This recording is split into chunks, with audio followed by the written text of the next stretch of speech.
Selamat siang. Halo, terima kasih sudah menyempatkan waktunya. Jadi saya perhatikan ketika pembelajaran tentunya sudah memanfaatkan IFP ya. Iya, bisa dimanfaatkan IFP. Iya, sudah maksimal Bu?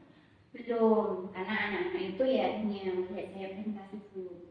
Terus saya niatnya anak-anak itu tidak hanya melihat slide presentasi, tapi juga bisa menggunakan whiteboard itu secara interaktif seperti itu, atau menggunakan bus digital. Jadi ada kendali antara saya dan siswa, tidak hanya melihat saya di depan presentasi. Jadi di sini permasalahannya Bu Dwi ini baru memanfaatkan IFP sebatas pada slide-slide yang statis ya Bu? Iya, benar sekali. Jadi belum ada interaksi antara Bu Dwi dengan siswa, gitu ya? Betul.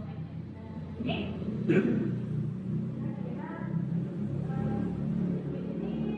punya ide nggak? Kira-kira supaya IFP ini bisa kita manfaatkan secara optimal ya, terkait dengan fitur-fitur yang ada di dalam IFP ini. Ya, sebenarnya itu saya punya rencana dalam 1 minggu lah, jadi anak-anak itu bisa berinteraksi dengan IFP itu, bisa bus interaktif seperti itu. Tetapi ya saya kekurangannya di situ. Selama ini belum mampu menggunakan dengan optimal karena masih bingung aktivitas apa nanti kira-kira yang sesuai yang saya gunakan dengan IFP itu.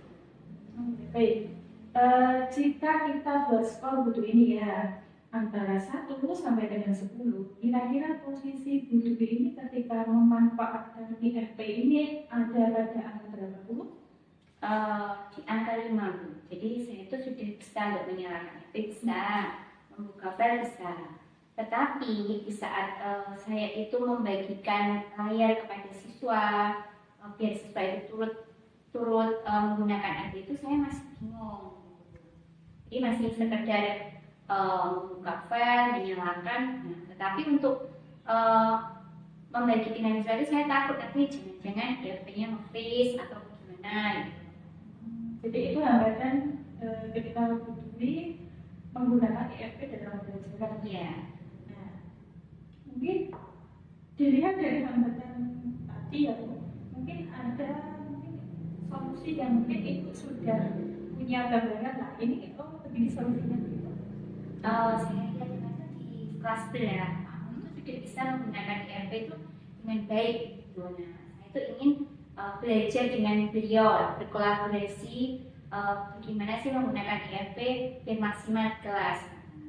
Oh iya, jadi sebenarnya sudah ada apa ya, kekuatan ya, sudah ada kekuatan yang butuh ini bisa manfaatkan untuk membantu optimalisasi IFP ya. Nah,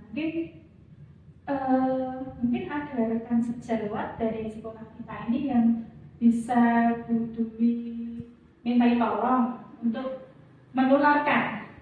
Ya, jadi kalau nanti saya lihat Pak Om sudah mampu Bu, dan saya sendiri itu punya ya di Canva itu kurang lebih saya juga bisa. Kemudian Pak Om itu di kelas membagikan IFP-nya juga bagus gitu. Jadi saya ingin berkolaborasi saya dengan fitur Canva saya. Nah, bagaimana cara membagikannya di kelas itu saya ingin belajar ke umum.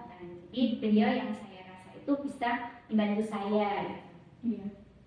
Jadi itu salah satu kekuatannya ya. Jadi butuh kita itu sudah mahir dalam menggunakan Canva, didorong teman sejawat kita Pak sudah begitu mumpuni menguasai penggunaan IFP.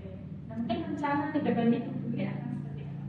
Rencananya coba besok dengan jam istirahat itu saya ingin ke kelas kamu, saya belajar kepada beliau. Kemudian nanti saya praktekkan langsung di hari Kamisnya itu insya Allah saya mempraktekannya itu di jam pertama kelas saya. Itu bagus itu ya. Mungkin ada hal yang lain yang perlu disiapkan agar langkah yang itu mantap. Mungkin juga butuh modul panduan singkat juga video tutorial cara penggunaan itu, dan kemarin sepertinya sudah di-share di grup sekolah. Coba saya buka lagi dan saya akan mempelajarinya insya Allah malam ini. Luar biasa, matang sekali. Lalu agar rencana yang dibuat ini ya, dari A sampai Z ini bukan hanya sebatas anak-anak. Nah, itu kira-kira komitmen apa yang dibuat? Komitmen saya berkomitmen selama paling tidak 1 minggu itu saya mempelajari satu fitur, kemudian saya terapkan sampai benar-benar mahir gitu, sehingga memang dalam 1 pekan itu paling tidak satu pekannya satu. Jadi dalam sebulan itu kita ada target gitu, jadi benar-benar mahir gitu.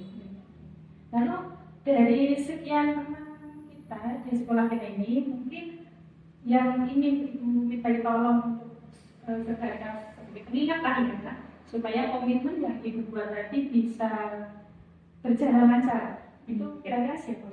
Ada Pak Budi Bu, beliau itu saya rasa sebagai mentor rekan sejawat yang bisa saya mintai tolong. Juga saya akan bertolong sama ketua kelas dan anggotanya itu untuk mengingatkan saya kalau saya sudah mulai menggunakan metode-metode yang ceramah misalkan, kalau mengingatkan itu untuk mengingatkan ya kembali lagi dengan mereka. Jadi selain dari Ibu juga ada siswa kita ya.